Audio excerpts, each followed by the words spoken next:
Hey guys, so doing a little vlog style here. I have decided to see how it goes, to participate in the Throwback Thursday series, which Julie and Chelsea, Julie from Pages and Pens, and Chelsea from Chelsea Dolling Reads? Whatever. I'll link their channels below, but they came up with this where you pick a book that you previously loved and that maybe you haven't read in a very long time, and you just kind of reread it and see how you feel about it now. So the book I am going to do for this month is The Dark Bride by Laura Restrepo. Restrepo? Probably Restrepo. Anyway, she's a Colombian author, and I read this in college. I remember that it is about a prostitute in Colombia named Sayonara, and that she's like beautiful and amazing and wonderful, and just men just like fall over themselves to be with her and like fall in love with her. That's really all I remember. But I remember loving it and feeling like it was one of my favorite books. I can't remember right now how the format, like if we're supposed to post our video on a certain Thursday. I need to double check that to make sure I read it in time then. But yeah, so that's the book I'm gonna read, and we'll see how I feel about it. I think I have started reading Lily. Swear. Oh, nice glare in my glasses, sorry. I have started reading The Dark Bride, doing my reread.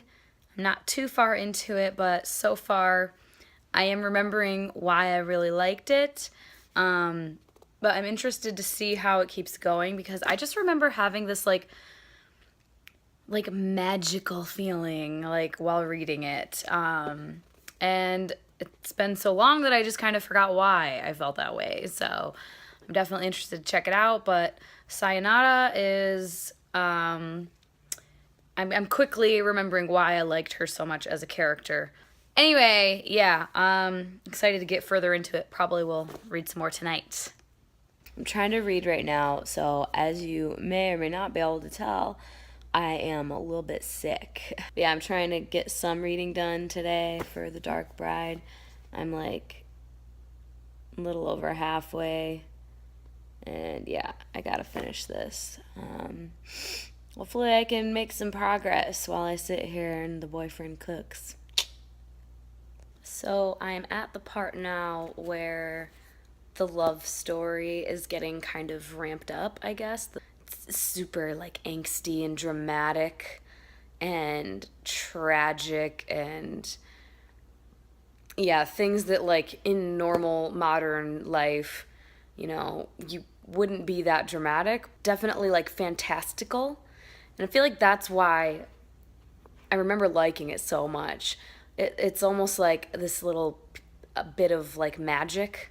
It's not actual magic, but just the feeling of it is like, it's like this magical, fantastical thing, tragic love that like, you can love someone very passionately and very deeply, but like, a tragic love story isn't typically real life.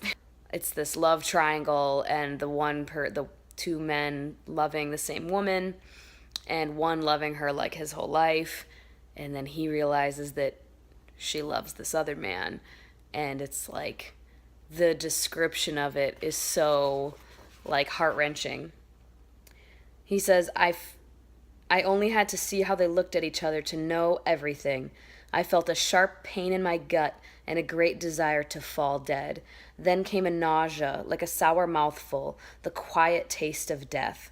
What was life for them was death for me, and every time I tell it, I kill myself again as if I am reliving it.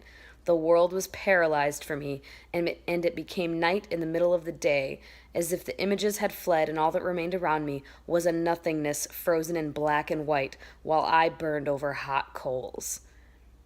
Like, what? Like, who says that? And you know what I mean? Who feels that way? Or if you feel that way, like, who describes it like that? It's like beautiful, but like so tragic and sad at the same time. I'm like baffled with Sayonara like leaving one of her sisters. Like it's not even like a big deal in the book. Like it's very much glossed over that this one point when she leaves, she has four sisters, and one of them's like, I don't want to go, and like goes off with these dudes, and like they make one attempt to like go tell her like, come with us, and she's like, no, I don't want to, and then that's it, and they're like, okay, we're leaving. Like, and then it's like never mentioned it, like it's not a big deal. It's like very much glossed over, like I said. It's like, what? Wouldn't you be more concerned with her? No? I mean, really, her sisters in general in the book are very much just kind of on the sidelines. Like, they're not really important that much. It's like she shows that she cares about them by, like, trying to save them or whatever, but then they're just there, kind of in the background. They're, like, not the point of the story, I guess, which makes sense, but it's just kind of funny. So I just finished it, finally. I feel like this took me forever probably because I am not really used to reading more literary fiction anymore. I did still like it. I don't know if, like, I'm kind of irritated with myself for the fact that I feel like when I was younger, I read so much more literary fiction. And to me, literary fiction is just, it's more heady, you know? It's like this book, like I've said, it's so angsty and dramatic, and like, I think it's that, I mean, I've always been a bubbly, upbeat, you know, I don't have like anxiety. I've never, you know, dealt with depression, or I'm not a cynical person.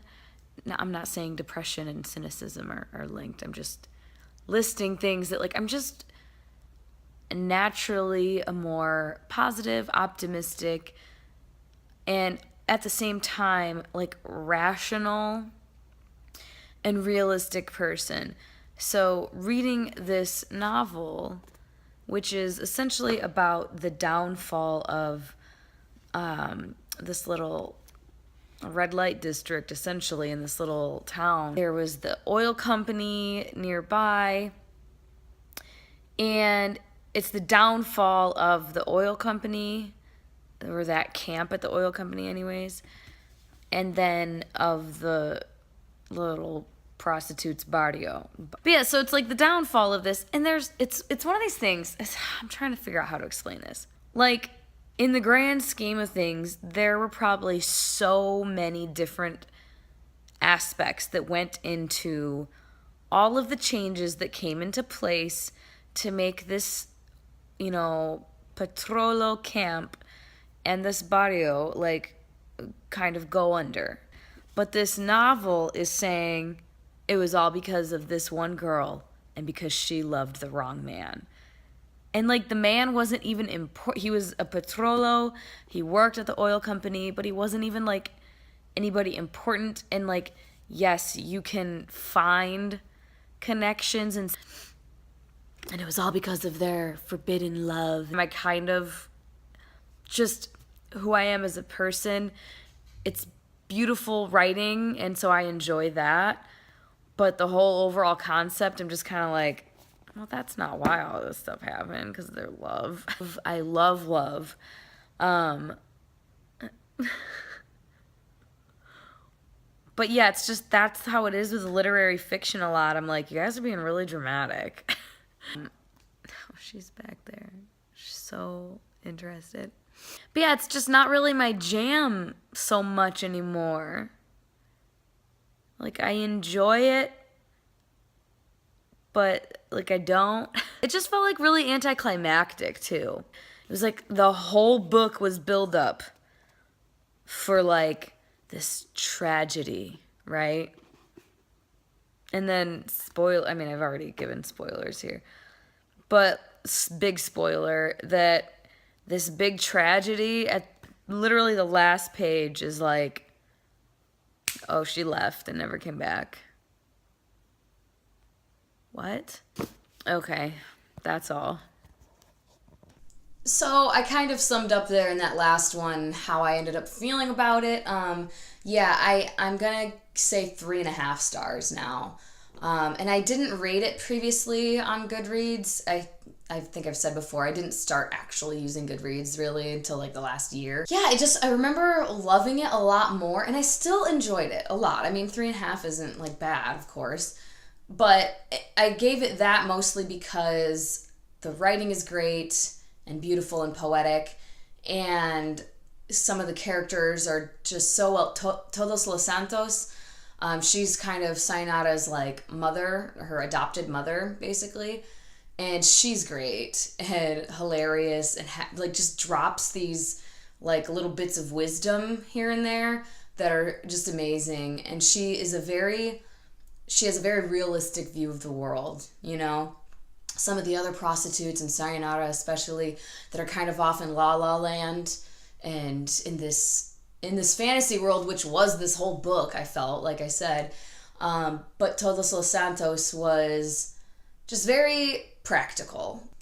Oh yeah, so this is the part that I was specifically thinking of Todos los Santos. So they're looking at this river, and then there's like a gully, and the gully it's just like shit water, like literally just garbage. But then she says, but the water that runs through that gully sounds the same, stone by stone, as the water that flows clean along other estuaries. And then Todos los Santos says, the lesson that can be derived there is that there is no bad that is not good, nor good that isn't also bad. And then they go on to talk about other things. And then the narrator says, let's go back to the parable of black waters and clear waters, I ask Todos los Santos. Ridiculous, she replies. The only thing that matters is we are splashing around in our shit in this town because neither the authorities nor the oil company have been capable of constructing a sewer system. So she like goes back and forth between this like poetic, metaphorical, life lesson to being like, nah, it's shit water, literally, and it's because of this. And I feel like there aren't other characters in the book that have that. All the other characters are solely metaphorical and poetically speaking and all of this, whereas Todos los Santos has her moments of very pragmatic, very realistic little bits of wisdom. I'm definitely glad I reread this because it's been so long and I've been wanting to reread it for so long. I mean, I'll keep the book, I think, just because, it's all battered. I'm not going to, like, get any money if I try to turn it in or something. I could donate it somewhere, but I like it enough. Like, it's very well written. If you, like I said, if you enjoy literary fiction at all, I would recommend this because it's definitely literary fiction. I always enjoy reading, foreign authors. Foreign for me, of course. So I think for October, for my Throwback Thursday, I'm going to reread Huge by James F. Forrest. I talked about this in my A Few Faves Volume 1 video. Another book that I remember just loving, and the main character, Huge, was one of my favorites, but it has been a long time since I read this. I just love this cover, too. It's like, got his little bike, and it's all sparkly. Again, back when I didn't have Goodreads, so I don't know what I rated it, or what I would have rated it, rather. Definitely at least a 4-star, if not like a 4.5 from my memory. So we shall see what I actually think when I reread it. As always, thank you for watching, guys, and I will talk to you next time. Bye-bye.